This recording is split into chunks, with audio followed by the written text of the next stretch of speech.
Hello, welcome to Concept of Chemistry. I am going to discuss about the hyperconjugations. हाइपरकंजुगेशंस को हम लोग क्या करने वाले हैं, यहाँ पर एक और नाम से जाना जाता है जिसका नाम क्या है, नो बॉन्ड रेजोनेंस। ये इंपॉर्टेंट पॉइंट है। बहुत सारे बच्चे हाइपरकंजुगेशन भी जानते हैं, बस हम नो बॉन्ड रेजोनेंस के बारे में कोई नॉलेज नहीं होता। तो एक चीज ध्यान रखना है, हाइपरकंजुगेशंस का दूसरा नाम भी हो सकता है, उसका नाम क्या है, सेकेंड नाम इसका नो बॉन्ड रेजोनेंस के नाम से भी इसको हम लोग जानते हैं। ठीक है, तो चलो हम लोग एक बार रिवाइंड करते हैं कि सबसे पहले इंपॉर्टेंट ये बात हम लोग डिस्कस किए थे कि हाइपर कंजुगेशन जो होता है, ध्यान रखना, हाइपर कंजुगेशन जो होता है किस स्टेबिलिटी के बारे में डिस्कस करता है या किसके स्टेबिलिटी के बारे में डील्स करता है। हाइपर कंजुगेशन को लोग कहां पे यूज करेंगे, सबसे बड़ा ये क्वेश्चन राइज होता है। अभी भी हम लोग जितना भी पढ़े हैं, हम लोग जितना भी पढ़े वो क्या पढ़े, हम लोग पढ़े थे पहले कि इंडक्टिव इफेक्ट। ठीक है, इंडक्टिव इफेक्ट, इंडक्टिव इफेक्ट में किसके लिए डील्स होता है, ध्यान रखना, ये कार्बोकैटायन के बारे में बताता है, ये कार्बन एनायन के बारे में, स्टेबिलिटी के बारे में बताता है। इंडक्टिव इफेक्ट क्या होता है, कार्बोकैटायन के स्टेबिलिटी के बारे में, मगर जनरली इंडक्टिव इफेक्ट हम लोग कहां यूज करते हैं, कार्बोकैटायन के स्टेबिलिटी में करते हैं। ध्यान रखना, कार्बन एनायन के स्टेबिलिटी के बारे में ये डील्स करता है इंडक्टिव इफेक्ट। ओके, फिलहाल ध्यान रखना। उसके बाद अगर बात करते हैं कि मेरे पास पढ़े थे हम लोग, सेकेंड है रेजोनेंस। रेजोनेंस में अगर ध्यान रखना है कि रेजोनेंस जहां तक बात हुआ है, तो रेजोनेंस क्या होता है, ये पॉजिटिव चार्ज और नेगेटिव चार्ज, ठीक है, रेडिकल, बहुत सारा अल्कीन, ठीक है, ये डबल बॉन्ड, ट्रिपल बॉन्ड, सभी के बीच में कंजुगेशन होगा, तो उसके बारे में स्टेबिलिटी को डील्स करता है ये। ध्यान रखना, पॉजिटिव, रेडिकल, नेगेटिव चार्ज, सब डबल बॉन्ड, ट्रिपल बॉन्ड, सब के बारे में अगर कंजुगेशन है तो या लोन पेयर हो गया, ये सब की स्टेबिलिटी के बारे में ये डिस्कस करता है। ओके, और अगर बात करते हैं मेसोमेरिक इफेक्ट, हम लोग लास्ट क्लास में मेसोमेरिक इफेक्ट भी किए थे। ठीक है, मेसोमेरिक इफेक्ट किसकी स्टेबिलिटी के बारे में बात करता है, सेम जहां पर हम लोग रेजोनेंस देखते हैं एकदम सेम कंडीशन, इसमें क्या होता है, ये पॉजिटिव, नेगेटिव, रेडिकल। ठीक है, मेसोमेरिक इफेक्ट अगर बात करते हो तो मेरे पास क्या हो रहा है, यहाँ पर रेडिकल हो सकता है, अल्कीन हो सकता है, अल्काइन हो सकता है, सभी के बारे में डिस्कस करता है, डील करता है मेसोमेरिक इफेक्ट। तो जो मेरा रेजोनेंस है वो इसी टाइप का क्या होता है, मेसोमेरिक इफेक्ट होता है। ठीक है, और अभी हम लोग लास्ट में अब डिस्कस करने वाले हैं हाइपर कंजुगेशन। हाइपर कंजुगेशन अगर थोड़ा ध्यान दो, हाइपर कंजुगेशन को अगर तुम ध्यान दो तो कहां किसकी स्टेबिलिटी के बारे में बात करते हैं हम लोग, देखो हाइपर कंजुगेशन को कहां पे यूज करेंगे, ध्यान दो, हाइपर कंजुगेशन, ठीक है, जिसको हम लोग क्या बोल रहे थे, नो बॉन्ड रेजोनेंस बोल रहे थे। ठीक है, अच्छा, हाइपर कंजुगेशन को हम लोग ध्यान रखने वाली बात है, नोट पॉइंट वाला बात है, किन किन स्टेबिलिटी के बारे में हम लोग डिस्कस करेंगे, हाइपर कंजुगेशन को कहां पर हम लोग यूज करेंगे हाइपर कंजुगेशन को। ठीक है, तो फिलहाल हम लोग बोल सकते हैं हाइपर कंजुगेशन को हम लोग करने वाले हैं स्टेबिलिटी ऑफ, तीन पॉइंट पहले हम बात करेंगे, इसके तीन स्टेबिलिटी के बारे में बात आता है। पहला पहला जो हम लोग कंडीशन बात करने वाले हैं वो हमारा क्या है, स्टेबिलिटी ऑफ कार्बोकैटायन। जहां पर कार्बोकैटायन है वहां स्टेबिलिटी के बारे में हम लोग हाइपर कंजुगेशन अप्लाई कर सकते हैं रूल्स को। फिर हम लोग बात कर सकते हैं स्टेबिलिटी ऑफ रेडिकल, रेडिकल के स्टेबिलिटी में भी हम लोग वहां पर डिस्कस कर सकते हैं। साथ ही साथ हम लोग ये बात ध्यान रखना है स्टेबिलिटी ऑफ अल्कीन, अल्कीन की स्टेबिलिटी में भी हम लोग देखेंगे। ठीक है, तो फिलहाल ध्यान रखना है जनरली हम लोग यहाँ पर यूज करने वाले हैं रेडिकल हो गया, अल्कीन हो गया, या हम ऐसे बोलते हैं हाइपर कंजुगेशन हम लोग और कहां कहां देख सकते हैं, बहुत ज्यादा देख सकते हैं, अलग अलग कंपाउंड में। जनरली आपको डिस्कस करना है रेडिकल के बारे में, कार्बोकैटायन के बारे में, ठीक है, और साथ ही साथ हो सकता है तो हम लोग टॉल्यूइन में भी देख सकते हैं, वो तुमको आगे नजर आएगा टॉल्यूइन में कैसे रेजोनेंस होता है। फिलहाल ये तीन बेसिक हम लोग लेकर काम करते हैं, फिर आगे हम लोग डिस्कस करेंगे एक एक करके। ठीक है, तो एक चीज ध्यान रखना, हाइपर कंजुगेशन होता क्या है, हाइपर कंजुगेशन का मेन डिफिनेशन क्या है। सबसे पहला कंडीशन होना चाहिए व्हेन, सबसे पहला कंडीशन व्हेन ए कार्बन, ध्यान रखना, ए कार्बन कंटेनिंग एट लीस्ट, ठीक है, एक ऐसा कार्बन हो एट लीस्ट उसके पास क्या होना चाहिए, एक हाइड्रोजन होना चाहिए, वन हाइड्रोजन। ठीक है, at least one hydrogen is attached to sp2 carbon. Okay, ठीक है, क्या बोलना चाहिए, एक ऐसा कार्बन, देखो क्या बोलने की कोशिश किया कर रहा है, देखो यहां पर ध्यान दो। ठीक है, तो बोल रहा है कि एक ऐसा कार्बन हो, देखो वेन एक carbon containing at least one hydrogen is attached to the sp2 carbon. जैसे क्या करने का मतलब है देख लेते हैं, आइए। जिसके पास मान लो एक मेरे पास CH2 है, ये है बॉन्ड, और ये मेरे पास क्या है CH3 है, ओके। और यहाँ पर एक चीज ध्यान रखना, CH2 अगर यहाँ पर प्लस कर दे कोई प्रॉब्लम नहीं है, हम प्लस लेके काम कर रहे हैं, ठीक है। और ये हाइड्रोजन जो आप देख रहे हो, ये हाइड्रोजन, इस हाइड्रोजन को थोड़ा सा हम एक्सपेंड करके लिखते हैं 1 2 एंड 3। ध्यान दीजिए, ये एक डिफिनेशन बोलता है कि अगर आपको हाइपर कंजुगेशन देखना है, देखिए ये कार्बन अगर ध्यान दीजिए, ये कार्बन अगर ध्यान दीजिए, तो उस कार्बन पर बताइए, उस कार्बन पर हाइब्रिडाइजेशन क्या हो सकता है बताइए। तो ये कार्बन देखिए कितने सिग्मा बॉन्ड बनाया, 2 हाइड्रोजन से एक कार्बन से 3 सिग्मा बॉन्ड, तो हम बोल सकते हैं 3 सिग्मा बॉन्ड है, तो मतलब हम ये बोल सकते हैं उसके पास क्या होगा, एक S होगा तो P कितना होगा 2 होगा, तो sp2 कार्बन बोल सकते हैं ना। तो ये कार्बन sp2 है, ओके। तो देखिए ये मेरा स्टेटमेंट क्या बोला है, sp2 कार्बन होना चाहिए, ठीक है। और sp2 कार्बन के बगल में जो कार्बन है, फिर से मैं बोल रहा हूं, sp2 कार्बन के बगल में जो कार्बन है, देखिए जस्ट उस कार्बन को बोलते हैं अल्फा कार्बन। क्या बोलते हैं, अल्फा कार्बन, ठीक है। तो हम ये बोल सकते हैं ये कार्बन है sp2, उसके बगल वाले कार्बन का नाम क्या दिए हम, अल्फा कार्बन। अल्फा कार्बन में अगर देंगे नाम देंगे तो ये क्या होगा, अल्फा हाइड्रोजन होगा, ठीक है। ये भी अल्फा होगा, क्योंकि इस कार्बन में जो हाइड्रोजन अटैच है तो उसका क्या नाम देंगे, अल्फा हाइड्रोजन। इसके पास भी अल्फा हाइड्रोजन, इसके पास भी अल्फा हाइड्रोजन। मतलब हम क्या बोल रहे हैं कि एटलीस्ट ध्यान रखना है कि मेरा sp2 कार्बन के बगल में sp3 कार्बन होना चाहिए। क्या होना चाहिए, sp3 कार्बन होना चाहिए। कैसे, देखिए ये देखिए यहां पर देखिए एक सिग्मा बॉन्ड है, ओके। फिर यहां पर देखिए ये एक सिग्मा बॉन्ड है, फिर देखिए यहां देखिए एक सिग्मा बॉन्ड है, फिर यहां देखिए एक सिग्मा बॉन्ड है। आपके पास कितना सिग्मा बॉन्ड मिला, टोटल अगर बात करते हैं, टोटल 4 सिग्मा बॉन्ड मिला। तो 4 सिग्मा बॉन्ड के लिए हम बोल सकते हैं कि हम ये बोल सकते हैं कि 4 सिग्मा बॉन्ड है, तो 4 सिग्मा बॉन्ड के लिए क्या होगा, एक S होगा तो P कितना होगा, 3 होगा, तो हम क्या बोल देंगे, sp3 कार्बन होगा, ओके। अगर ये sp3 कार्बन है तो ध्यान रखना sp2 कार्बन के बगल में sp3 कार्बन होना चाहिए। अब sp3 कार्बन का नेक्स्ट कंडीशन क्या होगा, sp3 कार्बन के ऊपर में एटलीस्ट एक हाइड्रोजन होना चाहिए। यहाँ कितने हाइड्रोजन है, 3 हाइड्रोजन है, कोई प्रॉब्लम नहीं है। रूल्स बोलता है कि एटलीस्ट sp3 कार्बन पर एटलीस्ट क्या होना चाहिए, 1 हाइड्रोजन होना चाहिए, 1 अल्फा हाइड्रोजन होना चाहिए। तो बताइए क्या बोला गया, when a carbon containing at least 1 hydrogen. देखिए एक कार्बन कंटेनिंग एटलीस्ट 1 हाइड्रोजन, ये कंडीशन बोलता है एक हाइड्रोजन होना चाहिए, मगर मेरे पास 3 है, कोई बात नहीं, और अच्छा बात है। 1 हाइड्रोजन इज अटैच्ड, ये कार्बन एक हाइड्रोजन 3 हाइड्रोजन रखा है, हमेशा एक होना चाहिए, और ये अटैच्ड होगा sp2 कार्बन से। देखिए ये sp2 कार्बन से अटैच है, तो एक ऐसा कार्बन जिसके पास एटलीस्ट 1 हाइड्रोजन होना चाहिए, और वो ऐसे कार्बन से जुड़ा होना चाहिए जो sp2 कार्बन से जुड़ा होना चाहिए, तो उसमें क्या होता है, हाइपर कंजुगेशन हो सकता है। तो हाइपर कंजुगेशन हो सकता है, हाइपर कंजुगेशन होगा, ओके। फिलहाल हम ध्यान रखना है, अब ये तो पहला कंडीशन समझ में आ गया, ये मेरा फर्स्ट कंडीशन है, ध्यान रखना फर्स्ट कंडीशन बहुत इंपॉर्टेंट कंडीशन है। हाइपर कंजुगेशन का पकड़ बनाने के लिए इंपॉर्टेंट ये होना चाहिए, sp2 कार्बन होना चाहिए, उसके बगल में sp3 कार्बन होना चाहिए, और sp3 कार्बन पर एटलीस्ट एक हाइड्रोजन होना चाहिए। और अगर 3 हाइड्रोजन है, अगर मेरे पास 2 हाइड्रोजन है, अगर 1 हाइड्रोजन है, तब हाइपर कंजुगेशन होने का पॉसिबिलिटी होता है। अब हाइपर कंजुगेशन कैसे वर्क करता है हम लोग थोड़ा उसको समझेंगे, कैसे ये एक्सपेंसिव होता है, ये कैसे एक्सपेंड होता है, कैसे इसको ब्रेक किया जाता है, हाइपर कंजुगेशन वर्किंग कैसे करता है, इसके बारे में हम लोग थोड़ा समझेंगे। तो ये बात अच्छे से आपको समझ में आया, इसको पहले अच्छे से आप नोट कर ले, ठीक है। तो सबसे पहले हम लोग ये बात डिस्कस कर चुके हैं, hyperconjugation no bond resonance क्यों बोलते हैं, अभी डिस्कस होगा। स्टेबिलिटी ऑफ कार्बोकैटायन हम लोग चेक करेंगे, हाइपर कंजुगेशन कैसे वर्क करता है उसमें देखेंगे। स्टेबिलिटी ऑफ रेडिकल में कैसे हाइपर कंजुगेशन वर्क करता है, और स्टेबिलिटी ऑफ अल्कीन में कैसे हाइपर कंजुगेशन वर्क करता है। और एक sp3 कार्बन में एटलीस्ट एक हाइड्रोजन होना चाहिए, तो उसमें क्या होना चाहिए, वो डायरेक्ट अटैच होना चाहिए sp2 कार्बन से, तभी उसमें हाइपर कंजुगेशन पॉसिबल होगा, ओके। अब ये बात तो समझ में आ गया। तो देखो कार्बोकैटायन है, रेडिकल भी हो सकता है, अल्कीन भी हो सकता है। चलो इसको आप अच्छे से उतार ले। अब हम लोग आगे बात करते हैं mechanism of hyperconjugation. Mechanism of hyperconjugation देखिए कैसे मैकेनिज्म इसका दिखता है।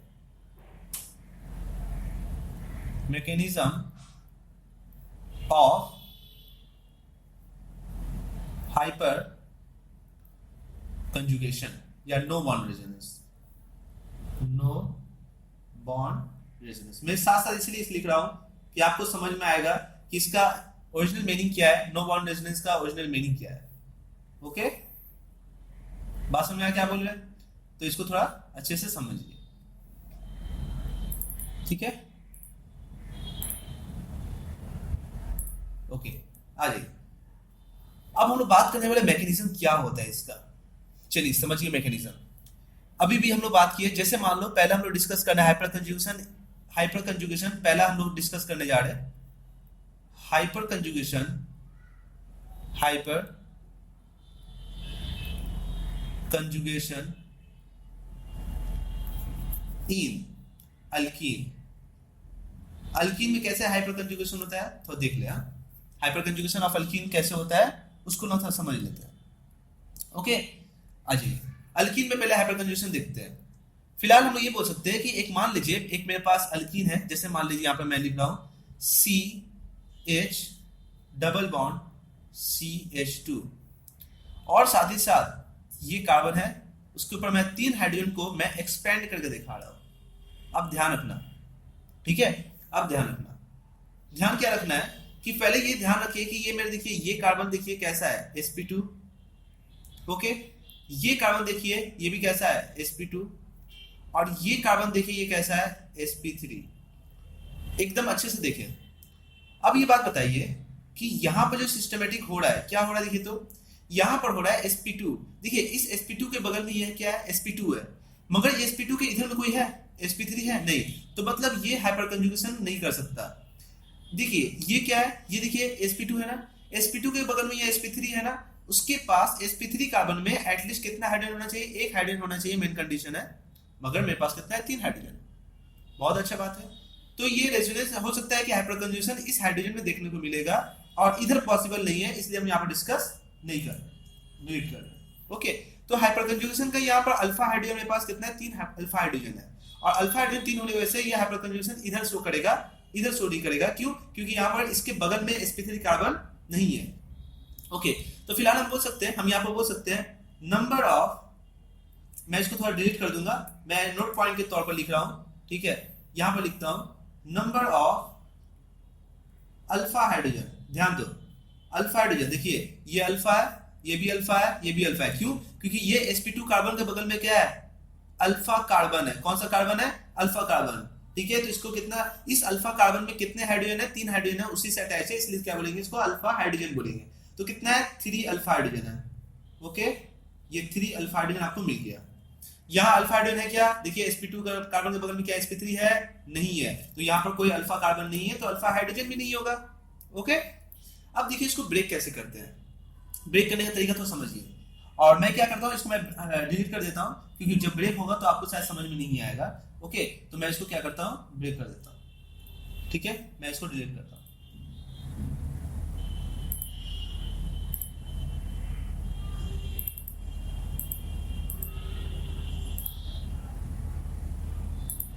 मैं इसको डिलीट कर रहा हूं। ओके,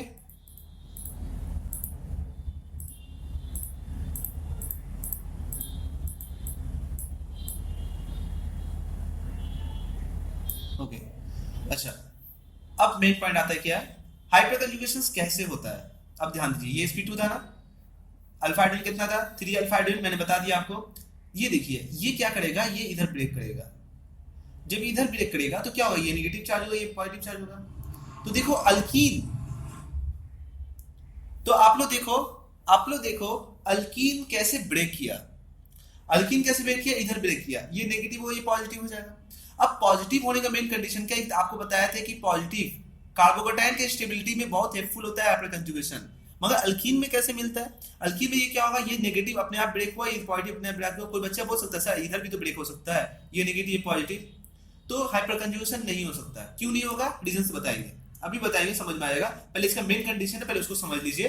ठीक है, अगर मान लीजिए इधर ब्रेक होता है तो ये हो जाएगा नेगेटिव, ये हो जाएगा पॉजिटिव। अब जैसे कार्बोकेटायन बना, तो अभी भी देखिए ये कार्बोकेटायन जो वो कैसा कार्बन है, sp2 कार्बोकेटायन है, और sp2 के बगल में ये कार्बन क्या है, अल्फा हाइड्रोजन, इसके पास 3 है, तो इसके बाद 3 अपॉर्चुनिटी मिलता है कि ये अपने आप को ये कार्बोकेटायन को स्टेबल कर दे। कैसे, अब बताओ कि कहीं ना कहीं अल्कीन में ये पॉजिटिव चार्ज जो आपको नजर आ रहा है, ये पॉजिटिव चार्ज अगर कम हो जाएगा तो क्या होगा, स्टेबिलिटी बढ़ जाएगा ना। तो ये कार्बन क्या करता है, अपने आप को स्टेबल करने के लिए ये कार्बन क्या करता है, रेजोनेंस करता है। वो कैसा रेजोनेंस करेगा, नो बॉन्ड रेजोनेंस करेगा। कैसा रेजोनेंस करेगा, नो बॉन्ड रेजोनेंस करेगा। अब ये कैसे नो बॉन्ड रेजोनेंस करेगा, समझ लेते हैं। आइए समझिए कि यहाँ पर जो अगर बात करते हैं कि ये देखिए हाइड्रोजन तीन तीन अवेलेबल है, और ये हाइड्रोजन जो होता है ये क्या होता है, इसका बॉन्ड लेंथ नॉर्मल कंडीशन में ये बॉन्ड लेंथ जब हाइपर कंजुगेशन होगा तो कार्बन हाइड्रोजन के बीच में जो बॉन्ड लेंथ है उसके कंपैरिजन में जहां पर हाइपर कंजुगेशन हो रहा है तो उसके वजह से हाइड्रोजन का कार्बन हाइड्रोजन के बीच में बॉन्ड लेंथ बहुत ही बड़ा हो जाता है। जैसे मान लीजिए अगर नॉर्मल कंडीशन में बात करूं जहां हाइपर कंजुगेशन नहीं होता है वहां मैं बात कर रहा हूं कार्बन हाइड्रोजन का बॉन्ड लेंथ अगर मान लो 7 है, मान लो पिकोमीटर फॉर लेट में कर रहा हूं, ओके। और अगर मान लो कार्बन हाइड्रोजन के बीच में बॉन्ड लेंथ अगर मान लो जहां रेजोनेंस हो रहा है तो वहां मान लो 10 पिकोमीटर हो जाता है, मतलब क्या बोल सकते हो उससे बड़ा हो जाता है, ओके। तो फिलहाल हम बोल सकते हैं कि 7 पिकोमीटर और 10 पिकोमीटर, मतलब हम ये बोल सकते हैं हाइपर कंजुगेशन जब होता है तो bond length normal bond length से क्या होता है, बड़ा हो जाता है। कैसे बड़ा हो जाता है वो डिस्कस करते हैं, ठीक है, वो डिस्कस कर लेते हैं कैसे बड़ा हो जाता है, उसके बारे में हम लोग डिस्कस करते हैं। तो फिलहाल हम लोग ये देखेंगे कि रेजोनेंस कैसे हो रहा है, समझिए अच्छे से इस बात को, ओके।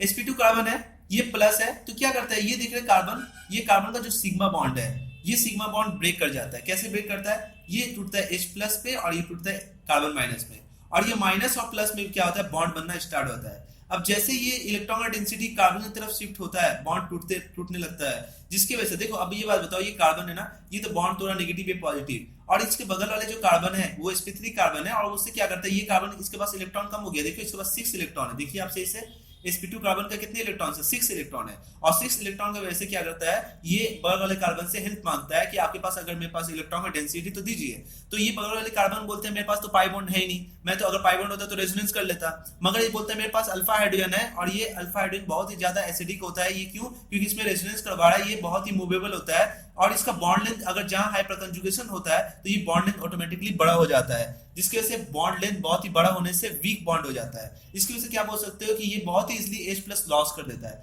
ये H प्लस लॉस करता है और ये माइनस हो जाता है, जैसे हल्का सा माइनस होता है ये बॉन्ड हल्का हल्का बनाने लगता है। मतलब हम ऐसे बोल दे कि कंडीशन क्या होता है, ये हाइड्रोजन हुआ और ये होता है, ये ऐसे H प्लस के फॉर्म में रहता है वहीं पर, ठीक है, और यहाँ पर डबल बॉन्ड हो जाता है, और यहाँ पर CH, और यहाँ पर आप देख सकते हैं CH2 नेगेटिव। अब ध्यान दीजिए CH2 नेगेटिव हुआ, अब यहां पर CH2 नेगेटिव जो आप देख रहे हैं, अब यहां पर आप CH2 नेगेटिव जो देख रहे हैं ये नेगेटिव फिर क्या करता है कम बैक, फिर वापस आता है, फिर इसके साथ बॉन्ड बनाता है।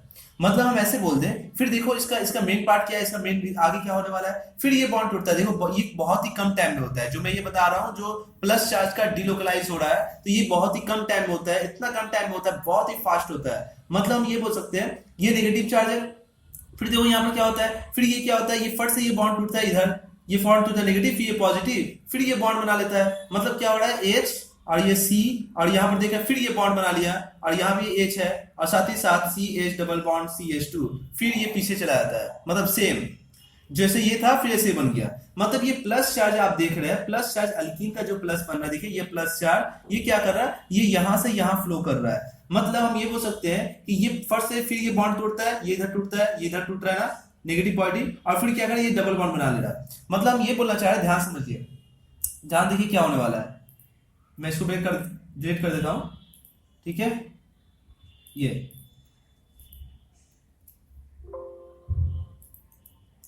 ध्यान दीजिए, ये देखिए यहां पर क्या होने वाला है, यहां पर क्या था, यहां पर डबल बॉन्ड बन गया था ना, ओके। तो फिलहाल हम ये बोल सकते हैं ये प्लस चार्ज जो आप देख रहे हैं, यहां पर जो प्लस चार्ज है यहां पर देखिए, और ये देखिए यहां पर क्या है, कोई बॉन्ड है, यहां पर कोई भी बॉन्ड नहीं है, नो बॉन्ड, यहां पर क्या है, no bond, okay, no bond. तो फिलहाल यहां पर आपको ऐसा लग रहा है ना कि सर ऐसे कैसे हो सकता है सर कि वहां पर कोई बॉन्ड ही नहीं है, आपको कैसे लग सकता है सर कि वहां पर कोई बॉन्ड ही नहीं है। बहुत सारे बच्चे का दिमाग कंसिडर होगा ये बॉन्ड ऐसे ही रहेगा, नहीं, मतलब कि ये यहाँ पर कोई बॉन्ड रहता ही नहीं है, मतलब ये बहुत ही कम टाइम पर ये रुकता है। यहाँ पर जैसे ये प्लस बनता है वैसे ही क्या होता है, ये जैसे यहाँ प्लस बना वैसे ये बॉन्ड टूटा, ये प्लस क्या किया, यहाँ प्लस आ गया, देखो ये प्लस कहाँ आ गया, इस हाइड्रोजन के पास आ गया। ध्यान समझिए, अच्छे से बात समझिए क्या बोलना चाह रहा हूं मैं, ये प्लस चार्ज हाइड्रोजन में प्लस चार्ज आ गया, अच्छा ये सिग्मा बॉन्ड कहां चला गया, यहां बन गया, ये सिग्मा बॉन्ड किस में कन्वर्ट हो गया, पाई बॉन्ड में। सिग्मा बॉन्ड ब्रेक हो गया, देखिए यहां से सिग्मा बॉन्ड ब्रेक हो गया, किस में कन्वर्ट हो गया, पाई में, देखिए यहां नजर आ रहा है ना पाई बॉन्ड में, ओके। तो ये यहां का प्लस चला गया, यहां प्लस। अब ये बात बताइए कि अब क्या क्या कंडीशन हो सकता है, जो कंडीशन आपका ये प्लस को डीलोकलाइज करना, तो ये हाइड्रोजन पास चला गया, ओके। अब यहाँ पर देखिए जो कंडीशन यहाँ पर हुआ है, जो H प्लस यहाँ पर हुआ है, वो इस हाइड्रोजन के साथ भी हो सकता है। इसलिए ध्यान रखना है, ये हाइड्रोजन नहीं भी होता तो कोई प्रॉब्लम नहीं होता। आपको बस इसलिए बोला गया है एटलीस्ट एक हाइड्रोजन होना चाहिए। अगर एक हाइड्रोजन है तो वहां पर हाइपर कंजुगेशन होगा।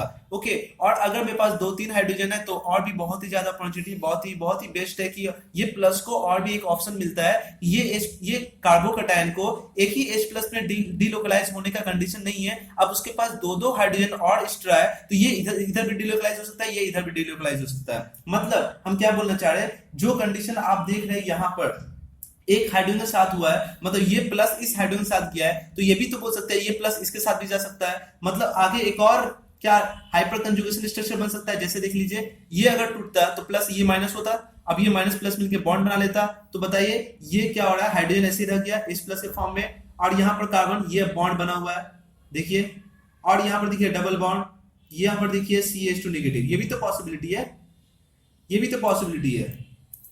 बात समझ रहे क्या बोल रहे हैं, ये कार्बोकैटायन के पास ये भी पॉसिबिलिटी है कि यहाँ पर प्लस अब इस हाइड्रोजन के पास भी जा सकता है। अच्छा आगे और देखते हैं कि मेरे पास और भी हाइड्रोजन है, जो कंडीशन इसके साथ हुआ है, ये H प्लस टूटा है तो ये भी टूट गया H प्लस के फॉर्म में, ये भी तो हो सकता है कि ये H प्लस ये भी टूट सकता है, तो एक और हाइपर कंजुगेशन स्ट्रक्चर पॉसिबल है। मतलब ये अब इस कंडीशन में ये कार्बन से जुड़ा हुआ है, ये भी हाइड्रोजन जुड़ा हुआ है, अब ये बॉन्ड टूटा है H प्लस के फॉर्म में, तो अगर ये H प्लस के फॉर्म में टूटेगा तो ये क्या होगा, माइनस होगा, माइनस प्लस मिलकर फिर बनाएगा।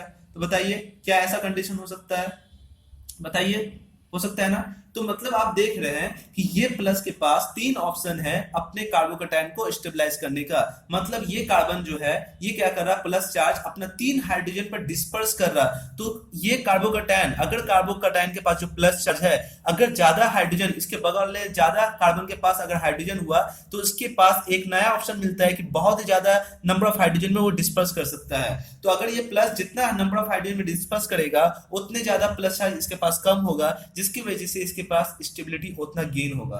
तो कंडीशन हम ये बात बोल सकते हैं हाइपर कंजुगेशन कैसे हो रहा। अब यहाँ पर ध्यान रखिए, कोई बच्चे बोलते हैं सर यहाँ पर जो बॉन्ड लेंथ आप देखिए यहाँ पर कोई बॉन्ड ही नहीं है, इसलिए यहाँ पर जो नाम दिया गया है, यहाँ पर देखिए कोई बॉन्ड नहीं है, यहाँ पर देखिए कोई बॉन्ड नहीं है, यहाँ पर देखिए कोई बॉन्ड नहीं है, तो इसलिए यहाँ पर एक नाम दिया गया है कि नो बॉन्ड रेजोनेंस। मैंने अभी बताया था अभी आपको, इसलिए इसको बोलते हैं नो बॉन्ड रेजोनेंस। रेजोनेंस क्यों भाई, रेजोनेंस क्यों बोल रहा है, रेजोनेंस इसीलिए बोला जा रहा है, ध्यान रखना, क्योंकि इसमें डीलोकलाइजेशन ऑफ क्या हो रहा है, रेजोनेंस, ध्यान ना, इसमें क्या हो रहा है, डीलोकलाइजेशन ऑफ हो रहा है किसका, पाई इलेक्ट्रॉन्स। कैसे, और ये पाई इलेक्ट्रॉन्स ध्यान रखना, ये पाई इलेक्ट्रॉन्स जो हो रहा है सिग्मा टू पाई, पाई से सिग्मा, देखिए सिग्मा से पाई, देखिए सिग्मा बॉन्ड टूटा पाई बन गया, फिर पाई टूटेगा फिर सिग्मा बनेगा। ओके, फिर यहाँ पे देखिए, यहाँ पर देखिए, यहाँ क्या किया, फिर सिग्मा टूटा पाई बना, फिर यहाँ पर देखिए सिग्मा टूटा पाई बना। मतलब क्या हो रहा है, यहाँ पर दो कंडीशन है। यहाँ पर क्या कंडीशन है, मैंने आपको बताया था, इसकी स्टेबिलिटी मैंने बताया था, नो बॉन्ड रेजोनेंस में अभी आपको बताया। इसमें क्या होता है, नो बॉन्ड रेजोनेंस में ध्यान रखना सिग्मा और साथ ही साथ क्या होता है, पाई, सिग्मा बॉन्ड का ट्रांसफर होता है सिग्मा एंड पाई में, क्योंकि आपको एक नया कंडीशन मिला है। रेजोनेंस अगर आप देखेंगे, अगर आप रेजोनेंस देखेंगे तो रेजोनेंस कहाँ होता है, पहली बात बताइए, रेजोनेंस कहाँ होता है, आपको पता है, रेजोनेंस हमेशा पाई क्लाउड का डीलोकलाइजेशन में होता है, pi sigma pi, pi to पाई, एक पाई टूटता है तो एक पाई बनता है। मगर यहाँ पे एक नया ऑप्शन मिल रहा है, एक नया कंडीशन मिल रहा है, यहाँ पर एक रेजोनेंस हो रहा है, सिग्मा पाई रेजोनेंस बोल सकते हैं इसको। हाइपर कंजुगेशन को क्या बोल सकते हैं, सिग्मा पाई रेजोनेंस। क्यों, क्योंकि यहाँ पर भी पाई फॉर्मेशन हो रहा है फिर ब्रेक हो रहा है, मतलब एक सिग्मा टूट रहा है एक पाई बन रहा है, तो इस तरह का हम लोग क्या बोल सकते हैं, सिग्मा पाई रेजोनेंस बोल सकते हैं इसको, या हम लोग क्या बोल सकते हैं, नो बॉन्ड रेजोनेंस बोल सकते हैं। तो एक तरह से आपको अच्छे से पता चला कि ये प्लस चार्ज, अगर मान लीजिए ये हाइड्रोजन नहीं होता, ठीक है। अब ये बात और बताते हैं, चलिए बताते हैं, समझिए इसको, पहले आप अच्छे से उतार ले, इसको अच्छे से उतार ले आप, पहले मैं इसके बारे में डिस्कस करता हूँ, ठीक है। नो बॉन्ड रेजोनेंस क्यों है ये आपको अच्छे से समझ में आया, ठीक है। दूसरा मतलब क्या है, एटलीस्ट एक हाइड्रोजन होना चाहिए, अगर एक से ज्यादा हाइड्रोजन है तो बहुत ही अच्छा बात है, और भी अच्छा बात है, इस प्लस चार्ज को अपने आप में हाइड्रोजन में डिस्पर्स करने का बहुत ही ज्यादा इसका कंडीशन मिलेगा। अगर एक हाइड्रोजन है तो एक ही चार्ज में डिस्पर्स कर सकता है, अगर वहां 2 हाइड्रोजन है तो अपना चार्ज को 2 हाइड्रोजन में डिस्पर्स कर सकता है, अगर यहाँ 3 हाइड्रोजन है तो 3 हाइड्रोजन में डिस्पर्स करता है अपने चार्ज को। अगर जितना नंबर ऑफ हाइड्रोजन ज्यादा होगा उतना हाइपर कंजुगेशन स्ट्रक्चर बन सकता है, ठीक है। तो हम बोल सकते हैं यहाँ पर कि इक्वेशन अगर बात करें तो ये मेरा देखो, मेरे पास अगर ध्यान दो, ये हुआ 1, ये हुआ 2 और ये हुआ मेरे पास 3, तो हम बोल सकते हैं नंबर ऑफ हाइड्रोजन कितना था, 1 2 3, तो कितना नया स्ट्रक्चर बना, 1 2 3, तो इसी को 3 बोलते हैं। तो हम लोग क्या बोलते हैं, 1 को और 2 को साथ ही साथ 3 को हम लोग क्या बोलेंगे, हाइपर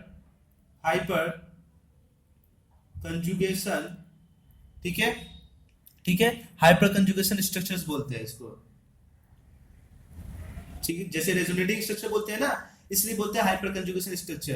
तो देखो हाइपर कंजुगेशन स्ट्रक्चर अगर बात कर रहे हो तो ये हाइपर कंजुगेशन स्ट्रक्चर जो आप देख रहे हो तो ये कितना है, कितना कितना बन रहा है, 3 बन रहा है। अब वो कैसे चेक किए, कैसे चेक किए, तो ध्यान रखना important note point, important note point हम लोग बोल सकते हैं, क्या बोल सकते हैं, number of hyperconjugation structure, hyperconjugation structures, ठीक है, is directly proportional to number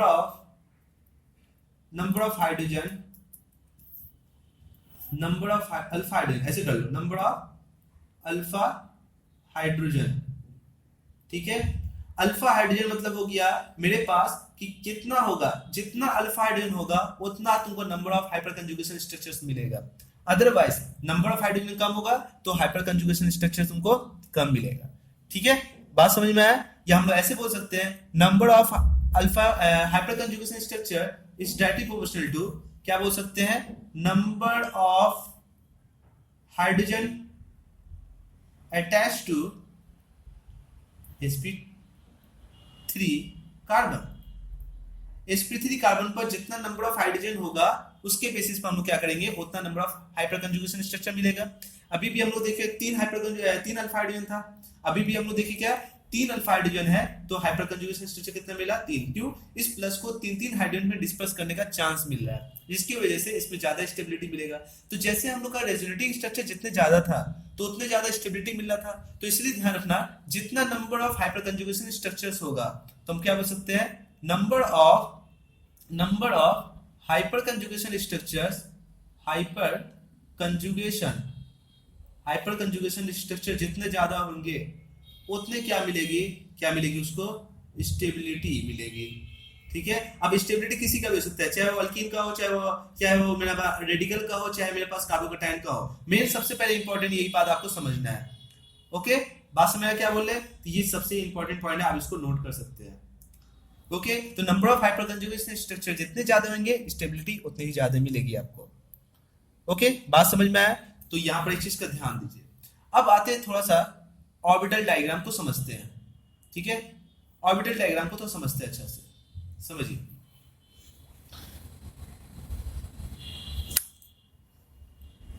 ध्यान दीजिए, ऑर्बिटल डायग्राम, ठीक है। ऑर्बिटल डायग्राम इसका देखते हैं, हाइपर कंजुगेशन कैसे होता है।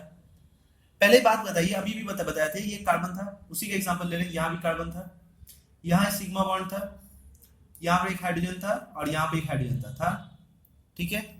मैं एल्कीन का बात कर रहा हूँ, और साथ ही साथ यहाँ पर एक चीज ध्यान रखिए, मैं इसको थोड़ा सा बेंड करके लिख रहा हूँ, सॉरी, ठीक है। मैं इसको थोड़ा सा बेंड करके लिख रहा हूँ, आपको और अच्छा समझ में आएगा, सी, ठीक है। ये हाइड्रोजन है, बैक हाइड्रोजन, इसको बोलते हैं वेज डैश फार्मूला बोलते हैं हम लोग बाद में सीखेंगे कॉन्फ़िगरेशन में। ये मेरा फ्रंट कार्बन है और एक ऑर्बिटल बना रहा है, ऑर्बिटल को ध्यान समझिए। ये ऑर्बिटल अगर ध्यान रखते हैं, ये ऑर्बिटल कैसा था मेरे पास, ठीक है।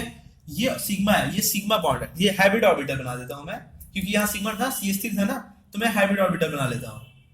ये हाइब्रिड ऑर्बिटल है, ठीक है। और हाइड्रोजन, एक और हाइड्रोजन है, एक और हाइड्रोजन को मैं दिखाता हूं ऐसे, ये बॉन्ड जुड़ा हुआ है, ठीक है, ओवरलैप हुआ है, ये यही तो सिग्मा बॉन्ड है ना। आप कैसे बनाते हैं, सी का ऑर्बिटल डायग्राम बनाते हैं, हाइब्रिड ऑर्बिटल, और हाइड्रोजन का एस ऑर्बिटल बनाते हैं, तो ऐसे ही बनाते हैं ना, ओवरलैपिंग स्पेस ऐसे ही बनाते हैं ना। तो इसके बीच में कैसा बॉन्ड बना है, ये हाइब्रिडाइज, ठीक है, सिग्मा बॉन्ड है, आपको पता ही है, ठीक है। सिग्मा बॉन्ड क्या होता है, हाइब्रिडाइज होता है, आपको पता ही है। तो ये हाइब्रिडाइज ऑर्बिटल ग्रुप में मैं दिखा रहा हूँ, क्योंकि ऑर्बिटल डायग्राम बनाना है ना, इसलिए मैं इसको दिखा रहा हूँ, ओके। चलिए अब ये बात समझिए अच्छा से। अब ये बताइए सिग्मा बॉन्ड था, ठीक है। अब यहाँ पर देखिए ये पाई बॉन्ड है ना, तो देखिए ये पाई बॉन्ड को मैं तो बना दूं, पाई बॉन्ड तो आपको पता है कि अनहाइब्रिडाइज्ड ऑर्बिटल होते हैं। तो अनहाइब्रिडाइज्ड ऑर्बिटल क्या होता है, ये प्योर p ऑर्बिटल्स होते हैं, ये आपको पता है। जिसकी वजह से ये ध्यान रखना, ये जो p ऑर्बिटल्स आपको नजर आ रहा है, ये p ऑर्बिटल्स और इसके p ऑर्बिटल्स के बीच क्या बन रहा है, पाई बॉन्ड बन रहा है ना, ये पाई बॉन्ड है ना, आपको पता है। ओके, मैं किसका एग्जांपल लिया हूं आपको पता है ना, मैं एग्जांपल लिया हूं CH2, एक हाइड्रोजन को मैं बाहर निकाल के दिखा रहा हूं, और यहाँ पर CH डबल बॉन्ड CH2, अभी भी जो एग्जांपल लिया था मैं उसी का एग्जांपल बता रहा हूं। तो देखिए ये कार्बन, ये कार्बन, दो हाइड्रोजन है। ओके, ये देखिए सिग्मा बॉन्ड है, ये सिग्मा बॉन्ड, ये कार्बन है ना, और ये देखिए हाइड्रोजन को मैंने क्या किया, एक हाइड्रोजन को मैं यहाँ पर दिखाया नहीं हूँ, ठीक है, मैं हाइड्रोजन को क्या किया, इग्नोर किया, या मैं दिखाई देता हूँ, छोड़िए, यहाँ पर देख लीजिए हाइड्रोजन है। ओके, और यहाँ पर क्या देखिए, ये पाई बॉन्ड है ना, तो पाई बॉन्ड कैसा होता है, पैरेलल होता है ना, ठीक है, पैरेलल p ऑर्बिटल। ओके, यहाँ देखिए C है, और दो हाइड्रोजन यहाँ पे आपको नजर आ रहा है, और एक हाइड्रोजन को मैं ऊपर सिग्मा बॉन्ड के रूप में दिखा रहा हूँ, ऑर्बिटल डायग्राम था, समझ लिया। ओके, तो एक चीज क्या हो रहा है यहाँ पे, कंडीशन क्या हो रहा है तो समझिए, यहाँ पर क्या हो रहा है कि यही पाई बॉन्ड टूट रहा है, देखिए ये पाई बॉन्ड टूट रहा है, ये कैसे टूट रहा है, ध्यान दीजिए, ये इधर टूट रहा है, जैसे ये इधर ब्रेक करेगा तो ये पाई बॉन्ड जो टूटेगा, दोनों जो पाई बॉन्ड आप देख रहे हैं एक ही पाई बॉन्ड है, ये ऊपर साइड है, ये नीचे साइड है, ठीक है, ये ऐसी टाइप में होता है, ये मिलके और ये मिलके एक पाई बॉन्ड बनता है। अभी मत समझ लेना 1 2 3 बॉन्ड, 3 बॉन्ड नहीं, पाई बॉन्ड है। पाई बॉन्ड हमेशा क्या होता है, लेटरली अगर बात करते हैं, एक ऊपर साइड होता है प्लस एक नीचे साइड होता है, ये पाई बॉन्ड होता है, ठीक है। एक पाई बॉन्ड को हम ऐसे दिखाते हैं पैरेलल p ऑर्बिटल के कांसेप्ट के बेसिस पर। ओके, तो फिलहाल देखिए ये बात समझिए कि ये जैसे बॉन्ड टूटेगा, ये इलेक्ट्रॉन की डेंसिटी, तो 2 इलेक्ट्रॉन यहाँ पे आ जाएगा, और ये क्या हो जाएगा, प्लस हो जाएगा, तो इसका ऑर्बिटल क्या हो जाएगा, वैकेंट हो जाएगा। तो यहाँ पर पाई बॉन्ड ब्रेक हो गया। अब जैसे ये पाई बॉन्ड ब्रेक हो जाएगा तो आप देख सकते हैं, इसका नेक्स्ट अगर मैं बनाऊं, इसका अगर नेक्स्ट बनाऊं, ये बहुत ही बड़ा बन गया है, ठीक है, चलिए यहाँ पर बनाता हूं, मैं इसका नेक्स्ट बनाता हूं। तो यहाँ पर क्या बोल सकते हैं, ये कार्बन है, और ये मेरा डैश हाइड्रोजन है, ये मेरा वेज है, हाइड्रोजन है, और साथ ही साथ यहाँ पर अगर देखते हैं, इसके बगल वाले कार्बन को मैं ऐसे रखता हूँ, और यहाँ पर ये कार्बन है, यहाँ पर एक हाइड्रोजन है, यहाँ पर भी एक हाइड्रोजन है। ऑर्बिटल्स अगर ध्यान रखिएगा तो ऑर्बिटल्स कुछ कम टाइम में अगर देखिएगा, ये मेरे पास क्या इलेक्ट्रॉन आ गया यहाँ पर माइनस के तौर पर, टूट गया है, ब्रेक होकर माइनस आ गया है, और साथ ही साथ ये ऑर्बिटल जो आप देख रहे हैं ये वैकेंट हो गया है, क्योंकि एम्प्टी हो गया, प्लस चार्ज आ गया है, वैकेंट है, और इसके पास एक हाइड्रोजन है, एक हाइब्रिडाइज्ड ऑर्बिटल जो आप देखते हैं, जो हाइड्रोजन के साथ सिग्मा बॉन्ड बनाया हुआ है, ये ऐसे ओवरलैपिंग है। ओके, तो फिलहाल आप क्या देख सकते हैं, यहाँ पर देख सकते हैं कि ओवरलैपिंग स्पेस कैसे बना। देखिए यहाँ पर सिग्मा बॉन्ड पहले ये हल्का का बॉन्ड टूटेगा, ये हल्का का बॉन्ड टूटेगा, तो अगर देखते हैं कि कार्बन और हाइड्रोजन के बीच में जो बॉन्ड लेंथ है, ये normal carbon hydrogen bond length से हमेशा लॉन्गर होता है, ये पहले मैं बता दे रहा हूँ, ठीक है। तो ये थोड़ा सा क्या होता है, इलोंगेट हो जाता है, और जैसे ये इलोंगेट हो जाता है तो ये बॉन्ड हल्का सा ब्रेक होने लगता है, जिसकी वजह से ये पूरा बॉन्ड ब्रेक होकर कार्बन पर आ जाता है नेगेटिव चार्ज। अब जैसे ये नेगेटिव चार्ज हल्का सा आता है तो ये इलेक्ट्रॉन क्या करता है, डाल देता है, तो इसकी कंडीशन में क्या होता है, ये नेगेटिव, ये ध्यान रखना, ये क्या करता है, इलेक्ट्रॉन डेंसिटी में आते रहता है, और हल्का हल्का क्या होता है, पार्शियल डबल बॉन्ड बनने लगता है, जिसकी वजह से हम ये बात बोल सकते हैं कि यहाँ पर एक सिग्मा बॉन्ड और एक पाई बॉन्ड का फॉर्मेशन हो रहा है। इसलिए यहाँ पर एक नोट पॉइंट दिया गया है, यहाँ पर एक नोट पॉइंट दिया गया है, क्या नोट पॉइंट दिया गया है, हाइपर कंजुगेशन, एससी में लिख रहा हूं, हाइपर कंजुगेशन, ठीक है, इंड्यूस सिग्मा एंड पार्शियली, अगर बोल सकते हो सिग्मा एंड पाई बोल दो, सिग्मा एंड पाई, या पार्शियली फिल्ड वैकेंट ऑर्बिटल, ठीक है, ओवरलैपिंग हो रहा है, तो हम क्या बोल सकते हैं, ये सिग्मा बॉन्ड हो रहा है, और साथ ही साथ हम क्या बोल सकते हैं, पार्शियली फिल्ड और वैकेंट बोल सकते हो। तो एक काम कर सकते हैं, यहाँ पर सिग्मा बॉन्ड और साथ ही साथ p ऑर्बिटल के बीच में क्या हो रहा है, ओवरलैपिंग हो रहा है, तो सिग्मा एंड पाई का फॉर्मेशन हो रहा है, इंड्यूस कर रहा है, सिग्मा एंड पाई का इंड्यूसमेंट हो रहा है। ओके, तो अब यहाँ पर क्या हो रहा है, ध्यान देने वाला बात है कि एक तरह से हम लोग बोल सकते हैं कि ओवरलैपिंग किसका हो रहा है, ओवरलैपिंग जो अगर बात करते हो, ध्यान रखना, ओवरलैपिंग, ध्यान दीजिए आप, ओवरलैपिंग जो हो रहा है किसका हो रहा है, ओवरलैपिंग जो हो रहा है, ठीक है, क्या हो रहा है, तो ध्यान रखिए, ये पार्शियल फील्ड ऑर्बिटल है, पार्शियल है क्योंकि ये इलेक्ट्रॉन टूट रहा है, पार्शियल ऑर्बिटल और ये क्या हो रहा है, वैकेंट ऑर्बिटल के बीच में क्या हो रहा है, ओवरलैपिंग हो रहा है, ठीक है, बात समझ में आया। तो ओवरलैपिंग जो हो रहा है ध्यान रखना है, यहाँ पर क्या हो रहा है, यहाँ पर पार्शियल फील्ड, पार्शियली फील्ड, ठीक है, ओवरलैपिंग हो रहा है, बात समझ में आया क्या बोल रहे, क्लियर है। तो इस तरह से क्या हो रहा है, हाइपर कंजुगेशन इंड्यूस कर रहा है sigma bond and pi bond के कंसेप्ट के बेसिस पर, ये सिग्मा बॉन्ड पाई, इसलिए हम लोग क्या बोलते हैं इसमें, इसको हम लोग बोलते हैं सिग्मा पाई रेजोनेंस भी बोला जाता है इसको। ओके, ये ध्यान रखना है। तो इस तरह से क्या होता है, सिग्मा बॉन्ड टूटता है, पाई बॉन्ड बनता है, फिर पाई बॉन्ड बनता है, सिग्मा बॉन्ड बनता है, ये काम होते ही रहता है। इसकी वजह से क्या होता है, इसमें स्टेबिलिटी आता है, कभी कार्बोकैटायन यहाँ, अब बताइए ना, ये नेगेटिव तो यहीं पर है, अब ये नेगेटिव क्या, कार्बोकैटायन ये भी इधर भी जा रहा है, फिर इधर भी आएगा, एक H प्लस के साथ हुआ है तो इस H प्लस के साथ भी हो सकता है ना, ये भी हो सकता है ना। इस तरह से क्या होता है, ऑर्बिटल डायग्राम क्या करता है, अपने आप को डिस्चार्ज करते रहता है। ओके, बात समझ में आया क्या बोल रहे। तो पहला हम लोग देख लिए अल्कीन में कैसे हाइपर कंजुगेशन होता है। ओके, इसको आप अच्छे से ऑर्बिटल डायग्राम को उतार लीजिए। नो बॉन्ड रेजोनेंस का मतलब क्या हो गया, यहाँ पर सिग्मा बॉन्ड टूट जाता है, फिर पाई बॉन्ड बन जाता है, इसलिए यहाँ पर कोई बॉन्ड नहीं होता है एक टाइम पर, एक बहुत ही कम टाइम तक, इसलिए इसको बोलते हैं नो बॉन्ड रेजोनेंस। ओके, फटाफट आप इसको नोट करिए। नेक्स्ट बात करते हैं हाइपर कंजुगेशन इन ब्यूटीन। देखिए, अब देखिए ब्यूटीन में कैसे हाइपर कंजुगेशन होता है। मैंने बात किया प्रोपीन में, ठीक है। हाइपर कंजुगेशन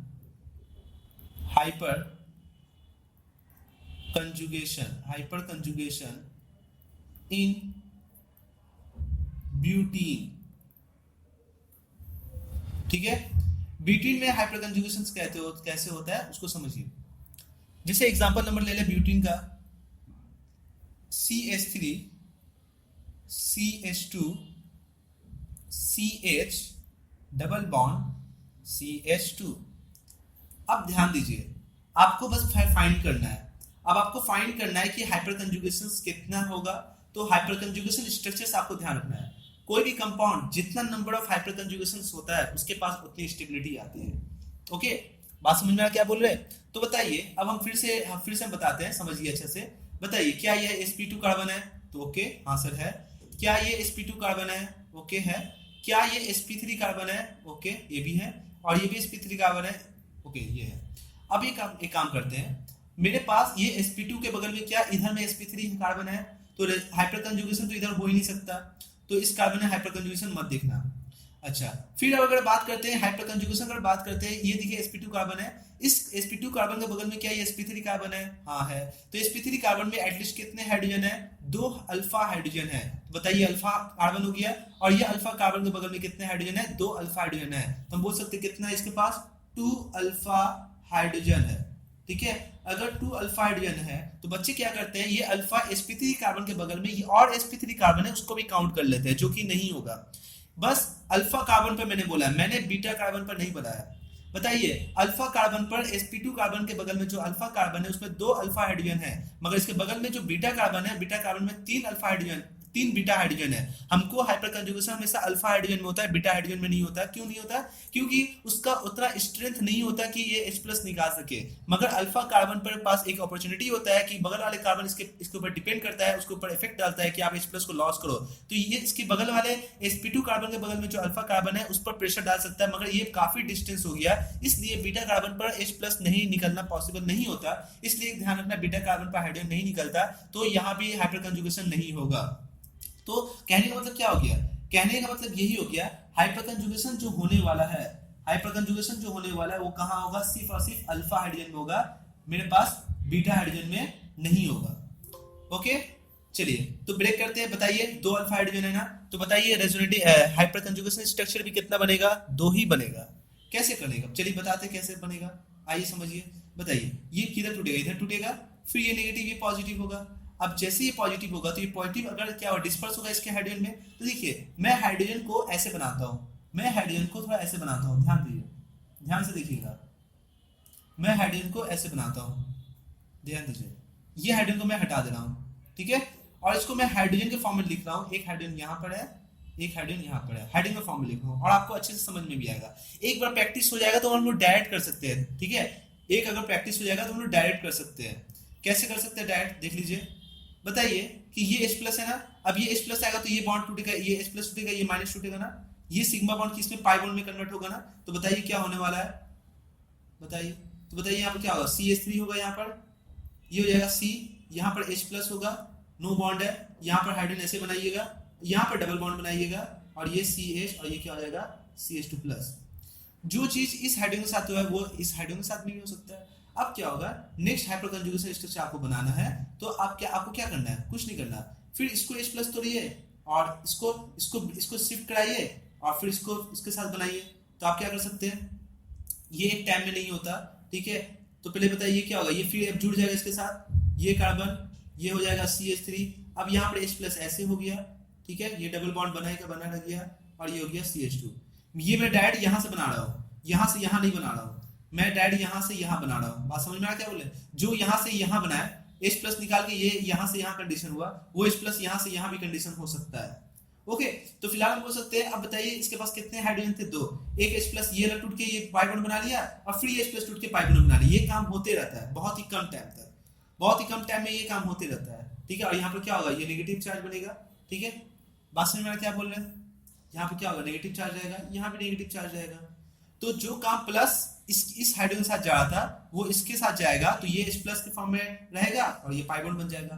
तो अगर तो आप देखते हो कि हाइपर कंजुगेशन स्ट्रक्चर अगर बात करते हो, हाइपर कंजुगेशन स्ट्रक्चर कितना बना, तो हाइपर कंजुगेशन स्ट्रक्चर कितना बना, 2 हाइपर कंजुगेशन स्ट्रक्चर बना। अब मैं शॉर्ट फॉर्म में SC लिखूंगा, SC कितना बना, 2 मिला, तो 2 मिला तो मतलब ये प्लस है, 2 हाइड्रोजन में डिस्पर्स हो सकता है।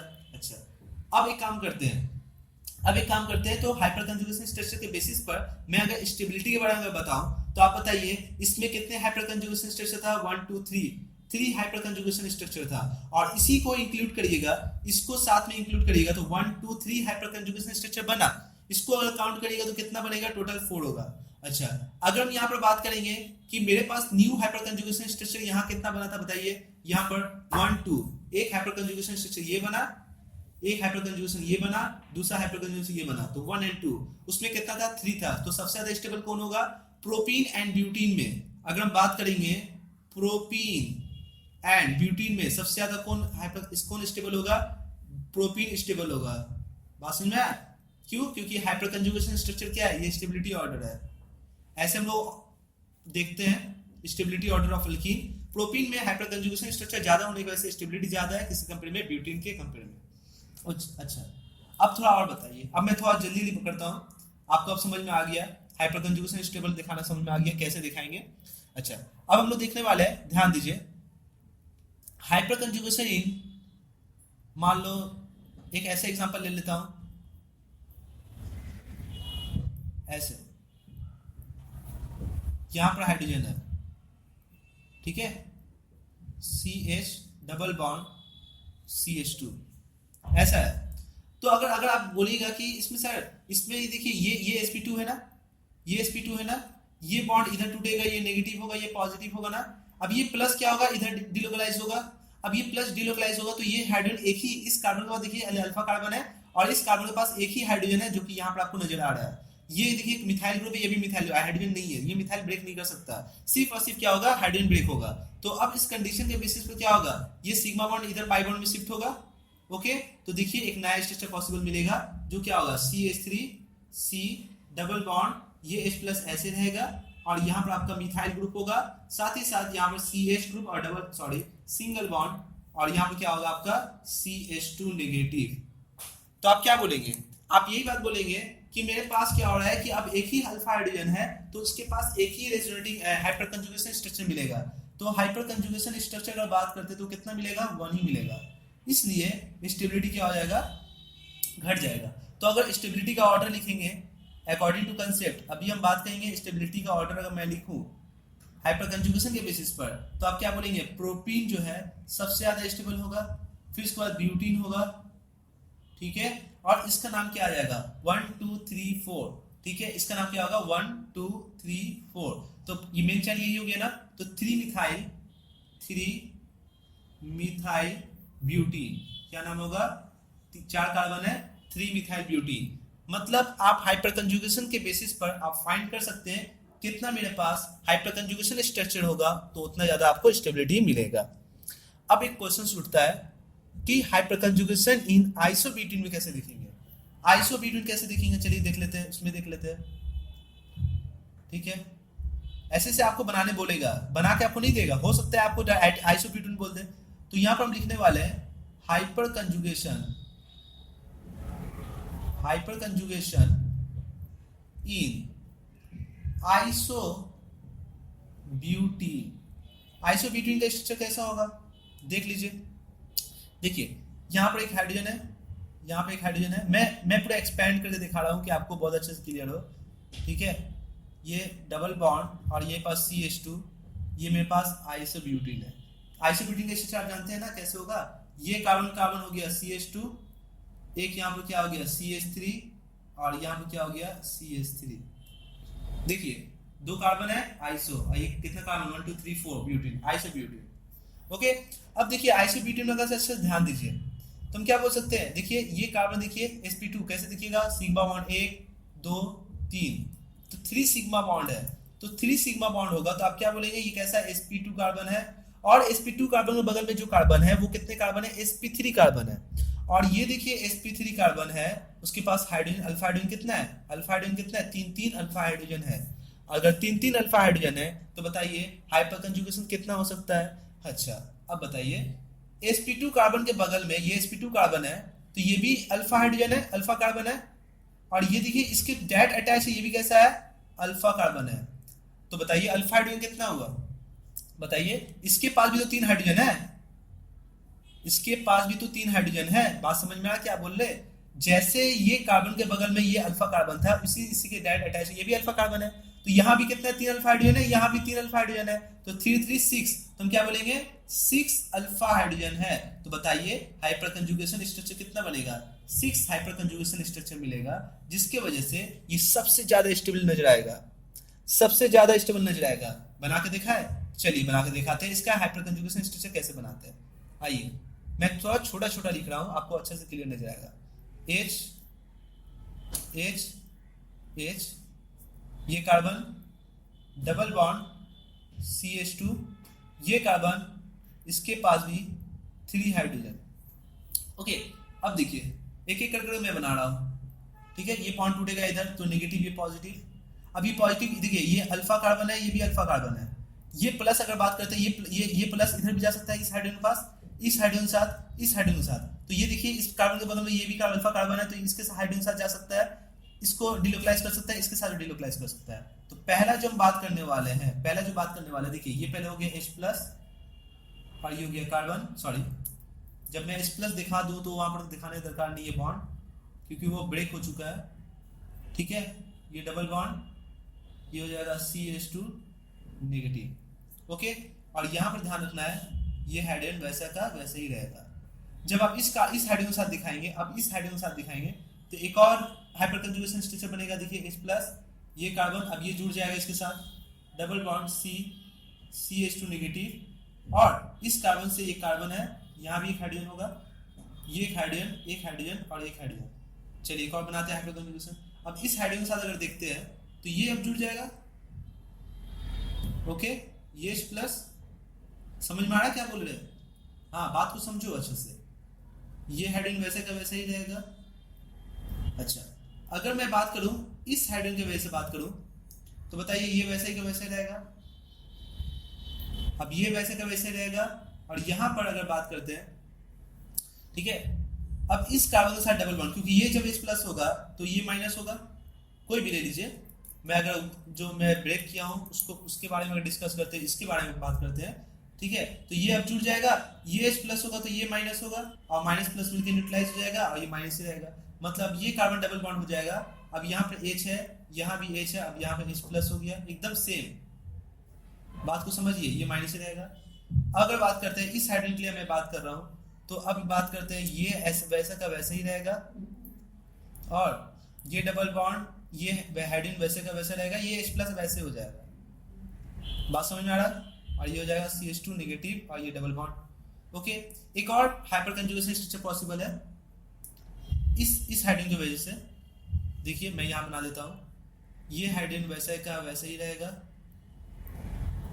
ठीक है, डबल बॉन्ड, अब ये H प्लस है, और यहाँ पर आपको CH2 माइनस, और यहाँ पर एक हाइड्रोजन मिलेगा, एक हाइड्रोजन आपको यहाँ मिलेगा। ओके, तो फिलहाल हम ये बोल सकते हैं टोटल कितना बना, तो ध्यान दीजिए, इसको इंक्लूड मत करिएगा, इसको इंक्लूड मत करिएगा, ठीक है, तो बताइए कितने टाइप का हो गया, 1 2 3 4 5 एंड 6, तो मेरा हाइपर कंजुगेशन स्ट्रक्चर जो है वो कितना है, 6 हाइपर कंजुगेशन स्ट्रक्चर है। वो कैसे फाइंड हुआ, नंबर ऑफ अल्फा हाइड्रोजन, तो मेरे पास बताइए ये sp2 कार्बन था ना, देखिए अल्फा कार्बन, और देखिए एक हाइड्रोजन, 2 हाइड्रोजन, 3 हाइड्रोजन, 4 है, ये 5 है, और ये 6 है, 6 अल्फा हाइड्रोजन मेरे पास है, इसलिए जितना नंबर ऑफ अल्फा हाइड्रोजन होगा उतने ज्यादा उसको स्टेबिलिटी मिलेगी, क्योंकि प्लस अपना डिलोकलाइज इस हाइड्रोजन, इस हाइड्रोजन, इस हाइड्रोजन, इस हाइड्रोजन और इस हाइड्रोजन और इस हाइड्रोजन के साथ वो क्या कर सकता है, डिलोकलाइज कर सकता है, तो उतनी ज्यादा स्टेबिलिटी मिलेगी।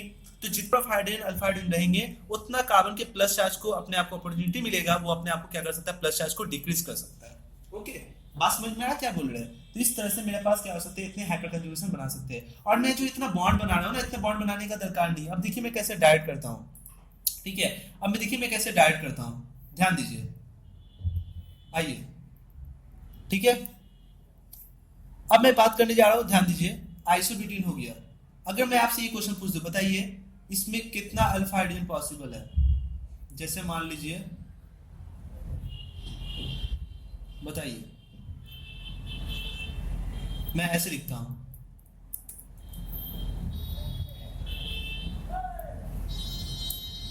बताइए इसमें हाइपर कंजुगेशन स्ट्रक्चर्स कितने होंगे, आप ही को डिस्कस करिए, ठीक है। अब मैं ऐसे फॉर्म में दिया हूं, मैं पूरा ब्रांच फॉर्म में नहीं दिया हूं, मैं पूरा लीनियर फॉर्म में दिया हूं, आपको समझना है। तो बताइए ये sp2 है, sp2 यहाँ पे sp2 है, sp2 के बगल में sp3 नहीं है, तो यहाँ अल्फा हाइड्रोजन है ही नहीं, हाइपर कंजुगेशन इधर देखने को मिलेगा ही नहीं।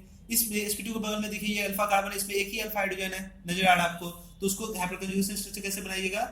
अगर आपको बोला ये इसको br रहने दीजिए, ये H प्लस को फॉर्म में तोड़ दीजिए, डबल बॉन्ड बना दीजिए, और ये CH और ये हो गया CH2 नेगेटिव। समझ में आया? बात समझ में आया? तो इसमें हाइपर कंजुगेशन स्ट्रक्चर कितना है? 1। ओके, बात क्लियर हो रहा है? तो इन सबको आप अच्छे से इसको नोट करिए।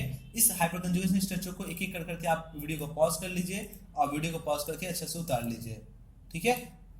इसको उतार लीजिए, इसको भी उतार लीजिए,